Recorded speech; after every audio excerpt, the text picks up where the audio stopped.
Good afternoon, Professor Rudy. This is John Breon, and I'm recording my final presentation for you for COM 2510. This is the International Communication course. And for this course, or for the final presentation, I selected Norway as the country whose culture I wanted to study and present. Initially, when I was thinking about Norway, the first thing that comes to mind for me is the thought of Vikings. So people with swords getting off of their boats and attacking villages and plundering and drinking grog and whatever the case is. But to be quite honest with you, that's very far from what Norway is actually like today. Norway is a kingdom, so a lot of times people refer to it as a country or a democracy or whatever the case is, and it is a democracy, but it is recognized as a kingdom, so they have a parliament, and their population is about 5.5 million people. The geography of Norway helps to build their culture, and a lot of the cultural footprint that Norway has today is related to the countries that are around them. So Norway shares a border with Sweden, Finland, Russia, Denmark, and it houses Greenland and Iceland in the Kingdom of Norway. So initially, when I think of Norway, I always think of Olympic winter sports. I think of snow and seafood. And a lot of that probably comes from the fact that I've watched the movie Frozen a bunch of times with my kids. And when you go to Epcot to the World Showcase in Norway, they have the Frozen exhibit. So that's the connection that I kind of get from a cultural standpoint when I think of Norway and when I think of what's created because of the geography.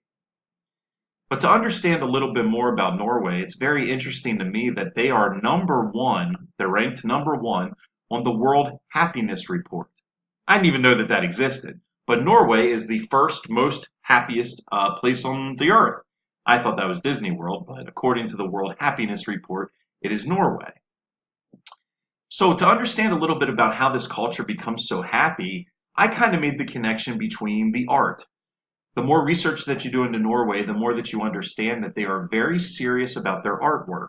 And there's actually a state-funded program called the Arts Council Norway that provides money to educational and financial institutions teaching artwork.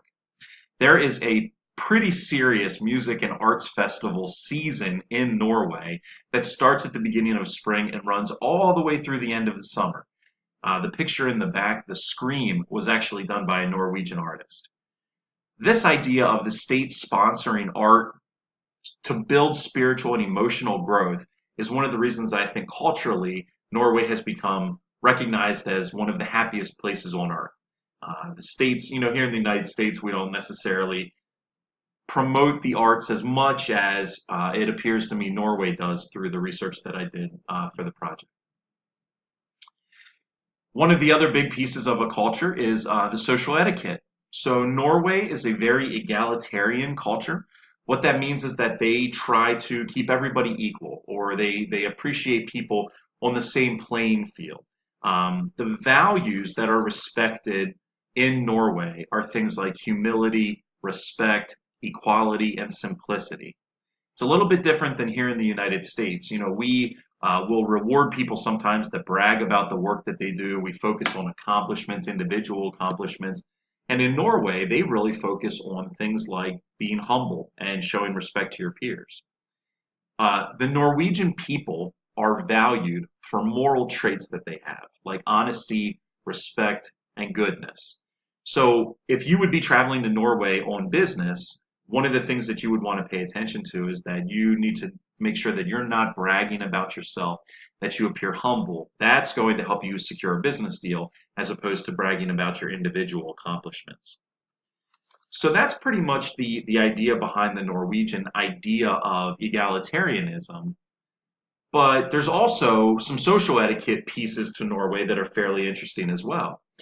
So if you were invited to a meal in Norway, you need to make sure that you're very punctual. Punctuality is important to the Norwegian people. And one of the things that I found is that you're supposed to bring a gift if you're going to somebody's house for a dinner. I'd say that's pretty common here in the States as well. But one of the things that was pointed out is that if you take flowers to somebody in Norway's house, you're not supposed to take an even number of flowers. I guess this is some historical issue that they've dated back to culture, that there is a fear of even numbers of flowers causing bad luck to the house. And the other piece too for the Norwegian people is that you want to reciprocate. So if you get invited to somebody's house for a meal, the cultural norms dictate that you invite somebody to your house for a meal. I found it interesting that as much as the culture focuses on egalitarianism and the equality of people, there is a big gender gap in the labor force as well as in the culture itself for Norway. This is something that I believe is prevalent in the entire Scandinavian peninsula, so it's not just related to Norway. But in 1978, Norway passed a Gender Equality Act, which ushered in this period of state feminism where the state was actually promoting the growth of females in the workforce and in the country itself. It's pretty interesting when you think about the idea of dual labor households. So here in the United States, it was, when I grew up, both of my parents worked, my wife and I, we both worked. So the idea of a dual income or dual labor household is pretty standard here in the States. But it's a fairly new idea in Norway. And I think that with continued globalization and the influx of cultural influences from around the world, Norway will continue to experience a closure of the gender gap and will be able to celebrate females in the workforce and things like that moving forward. So they're not quite there yet, but they are working on it. Culturally, a big thing is your culinary cuisine. What choices of food do you have when you're in Norway? And the big things that I think of, again, when I thought of Norway, was seafood and fish and things like that. Well, there are a lot of culinary unique pieces of unique culture that are present in Norway. One of those is lutefisk, which is a dried white fish. There's a picture of it here on the presentation. And then there's lefse, which is a potato flatbread. And lefse a lot of times is like a toast. You'll put butter or jam or something on it to enjoy. One of the things I found that I think I would really enjoy is a ribby.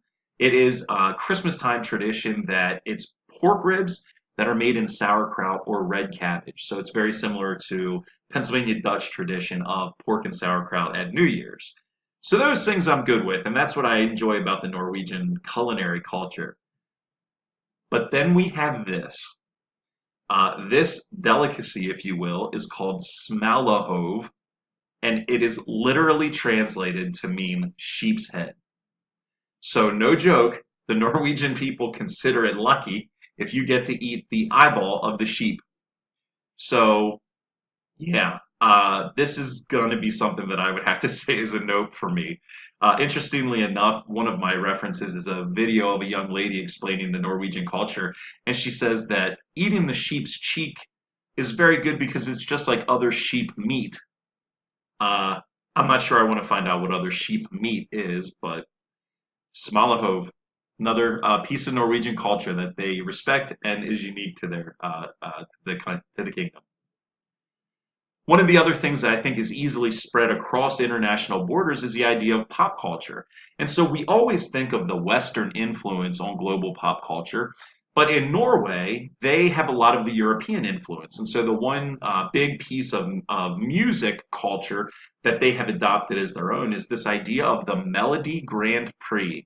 It's basically an American Idol on steroids. So it is a singing contest that is comprised of groups from different countries that sing in an American Idol style competition, and the country that wins gets to host the Grand Prix the following year. So that was a very interesting piece of the pop culture aspect of Norway. Something else that I learned about is this idea of fellsferry, which is a joint holiday for Norway. The closest thing I could compare it to in the States would be Christmas. This seems like it's something that's in the summer. It's either July or August, where basically everyone in the country goes on vacation. So it's really hard to get medical appointments. The government's not running, so paperwork is delayed. And so that's a pretty neat idea to me too, that the entire country just kind of goes on vacation at once. But one of the other pieces, and I think that this funds the state-run and the support of the arts program, an entitlement called NRK license. Now, this is actually a fee that the government puts on each individual household in Norway. It's about £250 a year, which equates to about $428. But it's a tax to use the government airwaves. So television, radio, internet, if you're using any of those airwaves that the government supports, you have to pay this NRK license. I get sick of paying Comcast myself, but I can't imagine having to pay another fine or tax on top of what we would do just for use of the airwaves around us. Finally, looking up from a millennial standpoint, there's this activity called Helgafela, which is quite literally translated to mean weekend drinking.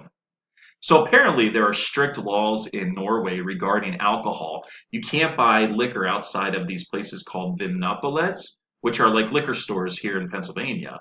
But because of the strict laws around alcohol, the youth movement in Norway is to just go at it on the weekend. And it has created a lot of issues with crime and people getting hurt and things like that. But for the millennials, this is part of their culture right now. This is something that I think Norway doesn't necessarily want to get recognized for, but has to deal with when they're thinking about their liquor laws and things like that.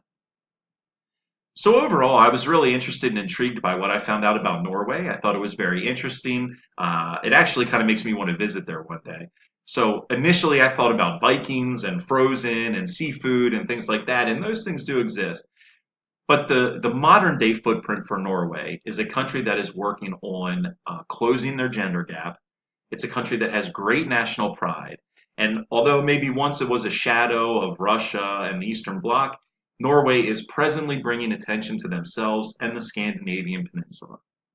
So I hope that you learned a little bit more about the culture of Norway. If you would ever take a trip, remember odd number of flowers for people and always purchase your alcohol before Sundays. Have a great day, Professor Rudy. It was a pleasure presenting Norway to you. And at this point, have a great day.